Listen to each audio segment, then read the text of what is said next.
दोस्तों, आज हम बात करेंगे एक ऐसी शख्सियत के बारे में जिन्होंने अपनी प्रगतिशील सोच और अटूट इरादे से भारत को एक ऐसे मोड़ पर ले लिया जहां से वापस आना मुश्किल था। मनमोहन सिंह एक ऐसे अर्थशास्त्री जो अपनी नम्रता और शांति से परिपूर्ण व्यक्तित्व के लिए जाने जाते हैं, लेकिन उन्हें अपने नेतृत्व से देश को उस समय में संभालना था जब पूरा देश आर्थिक गतिविधियों से गुजर रहा था। आज हम जानेंगे कि कैसे 1991 के आर्थिक संकट को संभालकर भारत को नई उड़ान पर ले जाया जाएगा। डॉक्टर मनमोहन सिंह, जो आज भी एक प्रमुख राजनीति और आर्थिक चिंतन के रूप में जाने जाते हैं, उन्हें अपनी जीवन यात्रा में कई कदम ऐसे उठाने चाहिए जो देश के लिए नए रास्ते खोल गए। आज के इस वीडियो में हम उनकी कहानी को, उनकी सफलताओं को और उनके विशाल योगदान को समझेंगे जो उन्होंने 1991 के आर्थिक संकट के दौर में दिया। उन्होंने अपनी स्कूली शिक्षा पंजाब यूनिवर्सिटी से की और वहां से सेंट जॉन्स कॉलेज, कैम्ब्रिज तक का सफर तय किया। ये वही जगह है जहां उन्होंने एक शोध पत्र लिखा था, भारत के निर्यात रुझान और आत्मनिर्भर विकास की संभावनाएं, जो आज भी आर्थिक अध्ययन में एक मील का पत्थर माना जाता है। फिर से ऑक्सफोर्ड यूनिवर्सिटी से डीफिल की डिग्री हासिल की। ये वही समय था जब मनमोहन सिंह ने अपने सपनों को एक नई उड़ान दी। लेकिन उनका सफर यहां खत्म नहीं हुआ। उन्होंने हार्वर्ड यूनिवर्सिटी में भी लेक्चर दिए और दुनिया के बड़े अर्थशास्त्रियों के साथ काम किया। 2004 में कांग्रेस ने उन्हें प्रधानमंत्री बनाया। ये एक ऐसा समय था जब भारत को एक विजन की जरूरत थी। मनमोहन सिंह के दौर में जीडीपी ग्रोथ 8% तक पहुंच गई, जो एक रिकॉर्ड था। अनहोनी मनरेगा, सूचना का अधिकार अधिनियम और भारत अमेरिका परमाणु समझौता जैसे बड़े काम किए। हर सफर में मुश्किलें आती हैं।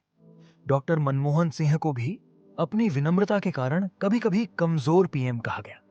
लेकिन सच तो यह है कि उन्होंने अपने काम से हमेशा अपने आलोचकों को जवाब दिया। कोयला घोटाला और दोजी घोटाला के दौरान उनकी छवि को बहुत नुकसान हुआ, लेकिन उन्हें कभी अपने नैतिक मूल्यों से नहीं तोड़ा गया। ये उनकी विनम्रता और ईमानदारी थी जो उन्हें अलग बनाती है। डॉक्टर मनमोहन सिंह का जन्म 1932 में एक गरीब परिवार में हुआ था। उन्हें अपनी प्रारंभिक शिक्षा पंजाब के एक छोटे से गांव से की थी। उसके बाद उन्होंने ऑक्सफोर्ड यूनिवर्सिटी से अपना डॉक्टरेट किया और अपने जीवन को एक नई दिशा दी। एक अर्थशास्त्री के रूप में उन्हें अपनी छवि बनाई और फिर एक समय आया जब उनको देश की अर्थव्यवस्था संभालने का मौका मिला। 1991 में भारत के वित्त मंत्री के रूप में अपने करियर का एक अहम कदम उठाया। यह वही समय था जब भारत एक भारी आर्थिक संकट से गुजर रहा था। हमने देखा था कि हमारे विदेशी भंडार बहुत कम हो गए थे, कर्ज की स्थिति बढ़ गई थी और विदेश से आने वाली आर्थिक मदद भी रुक गई थी। मनमोहन सिंह ने अपनी बुद्धिमत्ता और फैसले के साथ भारत को उस दौर से निकाला। आज भी याद है वो दिन जब 1991 में भारत की अर्थव्यवस्था पूरी तरह से गिर गई थी। देश के पास विदेशी भंडार सिर्फ कुछ दिनों के लिए ही बचे थे। हमारे आयात के लिए पैसा नहीं था और हमारे देश को दुनिया के सामने अपनी अर्थव्यवस्था को सुधारने का एक मौका मिला था। सिंह ने इस समय अपने जो कदम उठाए, उन्हें न केवल भारत को बचाया बल्कि नए आर्थिक सुधारों की शुरुआत की। उन्होंने सबसे पहले आईएमएफ, अंतर्राष्ट्रीय मुद्रा कोष से 2.2 अरब डॉलर का लोन लिया। पर इसके साथ साथ उन्होंने अपनी आर्थिक नीति में कुछ बड़े और साहसी बदलाव किए। उन्होंने उदारीकरण को अपनाया, जिन्होंने उद्योगों को मुक्त बाजार में काम करने की आजादी दी। अवमूल्यन, रुपये की कीमत घटाना किया, जिसके निर्यात को बढ़ावा मिला और हमारे विदेशी भंडार में सुधार हुआ। प्रत्यक्ष विदेशी निवेश एफडीआई को भी भारत में बढ़ावा नहीं दिया गया।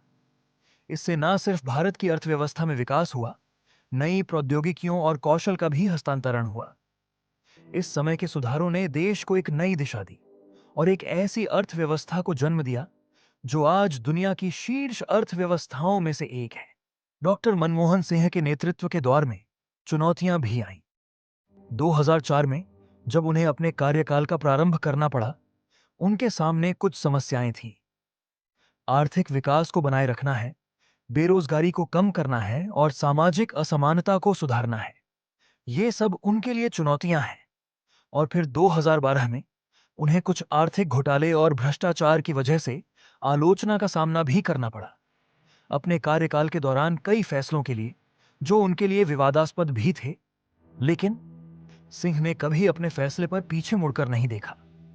अपने विजन और अखंडता के साथ देश को लीड किया। लेकिन उन्हें अपने करियर के दौर में अपने नेतृत्व को कभी-कभी नकारात्मक रोशनी में भी देखा। मनमोहन सिंह की कहानी हमें यह सिखाती है कि नेतृत्व सिर्फ फैसले लेने का नाम नहीं है, बल्कि कभी-कभी अपने फैसले की आलोचना भी सहनी पड़ती है।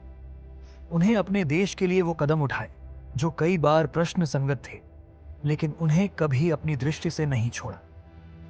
उनकी कहानी ये भी बताती है कि असली नेता वही है जो अपने जीवन में कभी ना कभी मुश्किलें झेले, लेकिन अपने देश और अपने लोगों के लिए वो कदम उठाएं जो देश को नई उड़ान दे सके। तो दोस्तों, ये थी डॉक्टर मनमोहन सिंह की कहानी, एक ऐसी शख्सियत की जो अपने देश को एक आर्थिक संकट से बाहर निकालकर दुनिया के सामने एक नए भारत की तस्वीर पेश करती है। उनका नेतृत्व, उनकी सोच और उनकी सफलताओं से हम सबको कुछ सीखने को मिलता है। अगर आपको यह वीडियो पसंद आया हो तो इसे लाइक करें और शेयर करें, और हमारे चैनल को सब्सक्राइब करें ताकि आपको और भी ऐसे दिलचस्प और जानकारीपूर्ण वीडियो मिल सकें।